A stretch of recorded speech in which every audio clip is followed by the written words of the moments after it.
Hello everyone friends. Episode की शुरुआत में ये इसके घर से बाहर आई ही थी कि अंकल भी यहाँ पर पहुँच जाते हैं।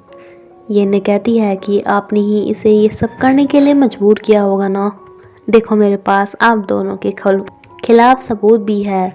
लेकिन जवान एकदम से इसे रिकॉर्डर लेकर तोड़ देता है। अंकल कहते हैं कि मैंने नहीं, जवान ने खुद अपनी मर्जी से किया है। एंड जवान भी यही कहता है कि हाँ ये मेरी ही मर्जी थी। अंकल इसके काफ़ी पास आ रहे थे जिस पे ये इनके ऊपर ही थूक देती है। अंकल इस बात पे जवान को मारना स्टार्ट कर देते हैं, लेकिन ये अब भी इसे कवर कर लेती है। यानी कि इतना सब कुछ जानने के बाद भी ये जवान को प्यार करती थी। नेक्स्ट डे फिर से इस बिजनेसमैन के पास आती है जहाँ पर इनसे ज़मीन लेने के लिए जवान एंड अंकल भी आए हुए थे। ये लैंडलॉर्ड अपने आदमियों को कहता है मोना को यहाँ से भगाने के लिए, जिस पे ह्यूंग इन्हें कहता है कि इससे हाथ भी मत लगा देना वरना अच्छा नहीं होगा। ये रुक जाता है। जवान को भी समझ में नहीं आता कि ह्यूंग के कहने से ये रुक क्यों गया। मोना को चेयोंग मिलती है जो इससे कहती है कि तुम्हारा पूरा हो गया हो तो क्यों ना मैं जवान को डेट कर लूँ। लेकिन हाँ, एक बात कहते मुझे काफ़ी बुरा लग रहा है कि वो सिर्फ तुम्हारी ही केयर करता है, जिसके लिए वो अपनी जान से भी ज़्यादा कीमती तुम्हें समझता है ना। मोना को इन्हें भी थोड़ा इम्प्रेस करना था तो इनसे भी आज जाके बात करनी पड़ती है, जो कि इसे डिनर पे इनवाइट करता है।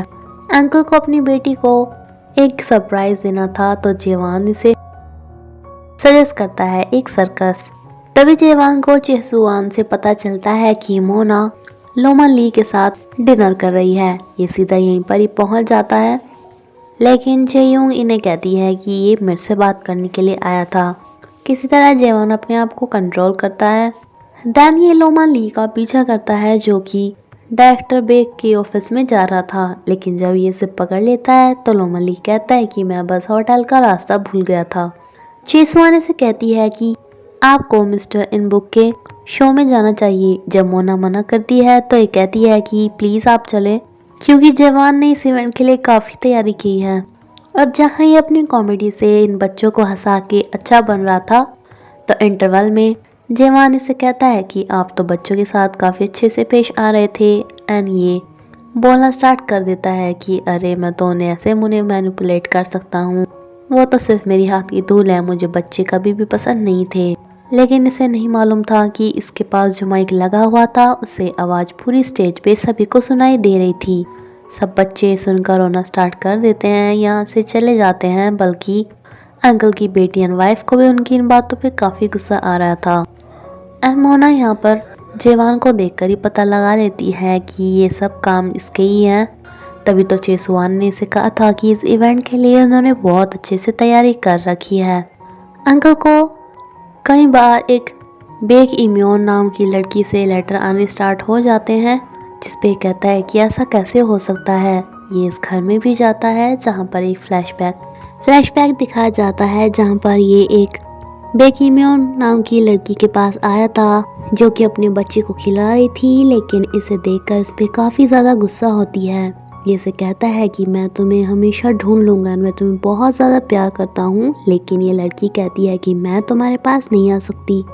एंड ये बच्चा भी तुम्हारा बिल्कुल भी नहीं है। तुम्हें क्या लगता है कि मैं तुम्हारे ऐसे मॉन्स्टर का बच्चा रखूँगी। लोमन ली मोना के साथ घूमने के लिए आया था, जहाँ पर ये नोटिस करता है कि कुछ लोग इनका पीछा कर रहे हैं। एंड ये लोग अंकल के ही थे, जिसके बारे में जवान को भी पता चल जाता है। तभी जवान को पता चलता है कि ह्यूंग उस इतने बड़े लैंडलॉर्ड का लड़का है जो कि इनके होटल में एक छोटी सी नौकरी कर रहा है। मोना के प्रोटेक्शन के लिए जवान लोमन ली को बताता है कि कुछ लोग मेरे अंकल ने तुम्हारे पास भेजे हैं जो तुम्हारा पीछा कर रहे होंगे। बस अब इसे कंफर्म होने पे लोमन ली इन सब की काफ़ी अच्छे वाली तुड़ाई करता है, जो कि जवान भी देख रहा था। एंड इसका फाइटिंग स्टाइल काफ़ी अलग था। वहाँ से आने के बाद ये लोमन ली को कहता भी है कि तुम्हारा फाइटिंग स्टाइल ऐसा नहीं जैसा किसी बिजनेसमैन का होता है, वो थोड़ा अलग था जैसा कोई गैंगस्टर का। लेकिन ये भी कहता है कि अच्छा तुम्हें कैसे पता ये सब, क्या तुम्हारा भी कोई पास्ट है। अंकल मोना को एक ट्रिक में फंसाते हैं। जवान के फ़ोन से इसे मैसेज आता है कि मैं तुम्हारा पास वाले हाउस में वेट कर रहा हूँ, कुछ ज़रूरी बात करनी है। लेकिन ये यहाँ पर आने से पहले जवान को मैसेज करती है कि मैं आ रही हूँ। एंड यहाँ पर इसे बहुत सारे बर्ड्स मिलते हैं। एंड देन दरवाज़ा भी बंद हो जाता है। इसका मैसेज जेवान को आ गया था एंड ये भी यहीं पर ही आ जाता है। दरवाज़ा जहाँ पर ये बिल्कुल ही डरी हुई थी एंड दरवाज़ा फिर से बंद हो जाता है। इन्हें अंकल की आवाज़ आती है एक रिकॉर्डर से कि अब बस तुम तब तक बंद रहना जब तक मेरा काम ना हो जाए। इनके पीछे से ये लोमान ली एंड इस लैंडलॉर्ड के साथ डील कर लेता है। लोमान ली को ये कहता है कि अच्छा हुआ तुमने मुझे बता दिया कि वो जेवान मुझे धोखा दे रहा है एंड मोना के लिए ज़मीन खरीदना चाहता है। दूसरी तरफ ये इसे चुप करने की कोशिश कर रहा था कि बर्ड्स बहुत अच्छे होते हैं, ब्यूटीफुल होते हैं, छोटे होते हैं, हमें हार्म नहीं कर सकते। ये भी इन सब बातों को समझ जाती है, इन सभी पक्षियों को उड़ा देती है एंड कहती है कि तुम्हें भी अब अपने अंकल की कैद से आज़ाद हो जाना चाहिए। अंकल को लोमान ली बहुत सारा पैसा देता है जो कि अंकल अब आगे इन्वेस्ट करने वाला था, लेकिन इसी काम के लिए जेवान ने लोमान ली को ये सब करने के लिए कहा था। जेवान ये देखना चाहता था कि अंकल अपने पैसे कहाँ कहाँ लगाएगा एंड देन ये इसे पकड़ लेंगे। होता बिल्कुल ऐसा ही है। अंकल ये पैसा गलत कामों में यूज़ करता है जिनके सबूत अब जेवान के पास आ जाते हैं एंड मोना एंड जेवान इसे पुलिस के हवाले कर देते हैं। अंकल इसे कहते हैं कि मैं वहाँ अकेला कैसे जाऊँगा, तुम्हें भी मेरे साथ जाना चाहिए बिकॉज तुमने भी उतने ही पाप किए जितने मैंने। एंड ये इसे जाते जाते कहता है कि सही कह रहे हो पापा, जिस पे अंकल इसे ये बोलता हुआ ही यहाँ से चला जाता है कि मैं तुम्हारे पापा नहीं हूँ। दैन हम डायरेक्टर बेग को देखते हैं जिसमें यही बेग किम्योन नाम की लड़की एक पर्सन जो कि शायद मोना के पापा हैं इनसे बोल रही थी कि मैंने तुम्हारे होटल के पैसे नहीं चुराए, तुम्हारे उस फ्रेंड ने ही चुराए हैं। लेकिन इस लड़के को इस पे यकीन नहीं होता एंड इसने इसके लिए पुलिस बुला ली थी।